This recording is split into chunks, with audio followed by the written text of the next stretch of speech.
আসসালামু আলাইকুম বন্ধুরা, এই ধরনের নৈর্ব্যক্তিক প্রশ্ন অথবা এমসিকিউ প্রশ্নগুলো কিভাবে কম্পিউটারে এমএস ওয়ার্ডে টাইপ করতে হয় সেটা কিন্তু এখনও পর্যন্ত অনেকেই জানে না। তো এই বিষয়ের একটা ভিডিও টিউটোরিয়াল রেডি হয়েছে, যেখানে কমপ্লিট গাইড করা আছে যে আপনি কিভাবে আপনার এই লেখাগুলো কিভাবে দিবেন, তারপরে এখানে যে দেখা যাচ্ছে নাম্বারিংগুলো কিভাবে করবেন এবং ক খ যে বৃত্তের ভিতরে এই সম্পূর্ণ বিষয়গুলো এখানে দেওয়া হয়েছে। আমি একটু জাস্ট ডেমোটা আপনাদেরকে দেখাচ্ছি।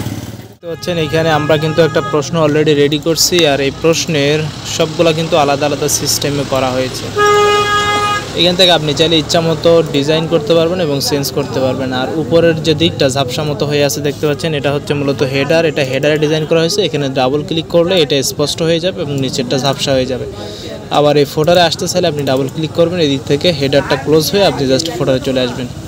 তো সম্পূর্ণ ভিডিওটা দেখতে আমাদের ইউটিউব চ্যানেল এবং ফেসবুক পেজে নজর রাখুন। যারা নতুন আছেন পেজটিকে ফলো করে রাখুন এবং চ্যানেলটিকে সাবস্ক্রাইব করে রাখুন।